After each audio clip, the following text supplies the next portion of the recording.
अल्लाह का करिश्मा और नेक किसान रमजान का पवित्र महीना था। एक गरीब लेकिन नेक किसान जो पांचों वक्त की नमाज पढ़ता था, रोजा रखकर खेतों में मेहनत करता था। सूरज की तपिश और गर्मी के बावजूद वह बिना रुके अपने खेतों में काम करता, अपनी फसल को पानी देता, घास निकालता और अल्लाह का शुक्र अदा करता। जब शाम होती तो वह थका हारा घर लौटता और सादगी से इफ्तार करता। फिर अगली सुबह वह फिर से खेत में जाने के लिए तैयार हो जाता। रमजान के आखिरी दिन आ रहे थे और ईद करीब थी। किसान खुश था कि उसकी मेहनत रंग लाने वाली है। उसने सोचा कि वह अपनी फसल बेचकर बच्चों के लिए ईद के कपड़े खरीदेगा, अच्छे खाने का इंतजाम करेगा और पूरे परिवार के साथ खुशी से ईद मनाएगा।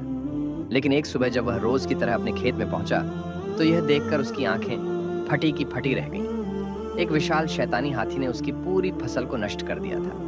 जहां पहले हरी भरी फसल थी, वहां अब केवल उजड़ा हुआ खेत था।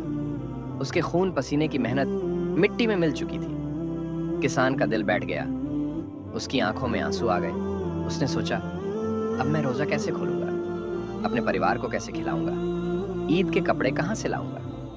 वह घबराया नहीं बल्कि अल्लाह के आगे हाथ फैलाकर रोते हुए दुआ करने लगा। ऐ अल्लाह, तू ही मेरी मदद कर सकता है।